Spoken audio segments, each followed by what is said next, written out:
مغل، اللہ پاک اس کی عمر میں برکات عطا فرمائے، ان کی دعوت پرخلوص پر موجود ہوں۔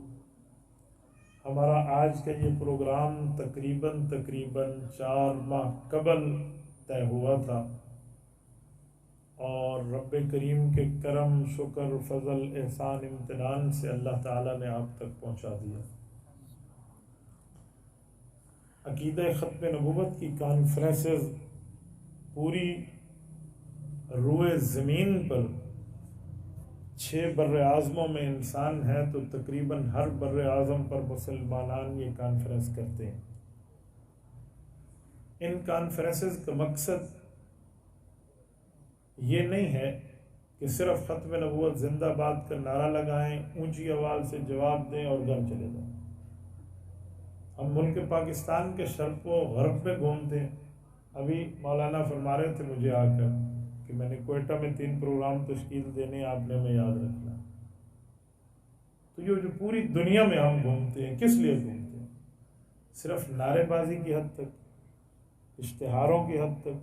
جی نہیں۔ آپ کے اور میرے 6 فٹ کے قد میں جو ہمارے پاس سینہ ہے نا، اس سینے میں دل موجود ہے۔ اس دل کے اندر رسول اللہ کی ختم نبوت کے تحفظ کا جذبہ پیدا کرنا ان کانفرنسز کا مقصد ہے۔ میں ایک دفعہ پھر دہراتا ہوں تاکہ میں اپنا میسج آپ کو دے پاؤں۔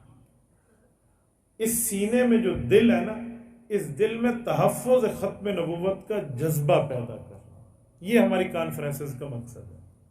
اس میں نہ کسی کی خطابت ہے، نہ کسی کی قرات ہے، نہ کسی کی آواز ہے، نہ کسی کی نعت خوانی ہے، فقط رسول اللہ صلی اللہ علیہ وسلم کی ختم نبوت کے تحفظ کا جذبہ ہم مسلمانوں میں پیدا ہو جائے۔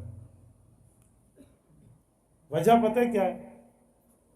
وجہ یہ ہے کہ ہم لوگ عقیدہ رکھتے ہیں، اس کی حفاظت کرنے کا کام ہم نہیں کرتے۔ میں ایک بات کہوں تو آپ ناراض نہ ہوں، دکان میں مال رکھتے ہو تو تالا بڑا بڑا خریدتے ہو، رسول اللہ کی ختم نبوت پر ڈاکو ڈاکہ ڈالتے ہیں تو تحفظ میں ہم اپنے آپ کو پیش کیوں نہیں کرتے؟ اس کا مطلب کہ ہمارے سامنے مال اور ایمان میں معیار بدل گیا ہے ترجیح کا۔ جتنا قیمتی سامان اندر، اتنے بڑے بڑے تالے باہر لگے ہوئے ہیں۔ سونار کی دکان کا تالا اور ایک پان کے کھوکھے کے تالے میں بڑا فرق ہے، اس کے پہرہ داری میں اور اس کی چوکی داری میں بڑا فرق ہے۔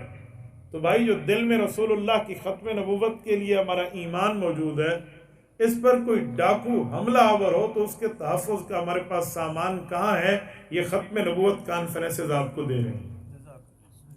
عالمی مجلس تحفظ ختم نبوت یہ آپ کو اس سامان کے لیے کورسز کروا رہی ہے۔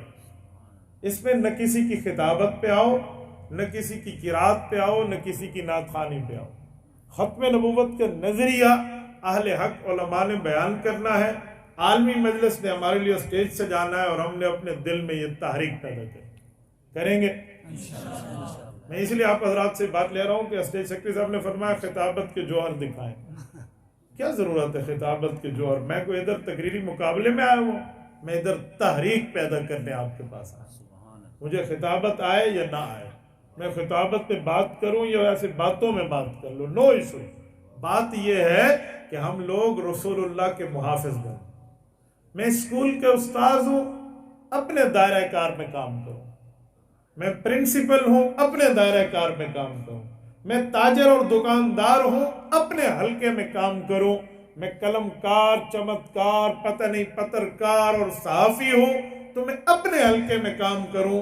رب نے مجھے زبان دی ہے، مال دیا ہے، دولت دی ہے، مقام دیا ہے، عزت دی ہے، تو میں اپنے حلقے میں کام کروں اور رسول اللہ کی ختم نبوت کے لیے ایک ولولہ پیدا کروں۔ بس ہمارا میسج یہ ہونا چاہیے۔ جس وقت ہم پروگرام کو ایک تحریک سمجھ کے آئیں گے، جس وقت پروگرام کو ہم ایمان کا مرحلہ سمجھ کے آئیں گے اور اپنے ایمان کے تحفظ اور رسول اللہ کی ختم نبوت کی حفاظت ایک ایمانی فریضہ سمجھ کے آئیں گے، پھر نہ ہمیں رات کو نیند قربان کرنا بری لگے گی، نہ کاروبار چھوڑنا برا لگے گا، نہ اپنی اولاد کو پیش کرنا برا لگے گا۔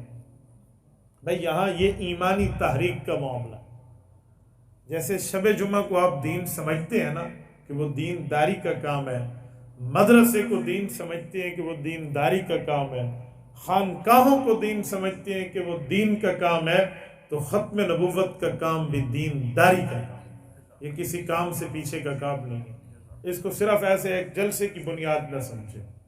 عقیدہ ختم نبوت اتنی بڑی بنیاد اپنے اندر رکھتا ہے، اتنی بڑی گہرائی اپنے اندر رکھتا ہے، یقین مانیے وہ الفاظ میں آپ اور ہم بیان نہیں کر سکتے۔ قرآن کریم 100 سے زائد آیات کو حضرت مفتی شفیع صاحب رحمہ اللہ نے جمع کر دی ہیں ختم نبوت کامل میں۔ 100 سے زائد آیات، جن آیات میں رسول اللہ کی ختم نبوت اشارتاً کنایتاً یا صراحتاً بیان ہوئی ہے، اور رسول اللہ صلی اللہ علیہ وسلم کی کوئی 200 سے زائد احادیث اس پر شاہد عدل ہیں۔ اور آج تو میڈیا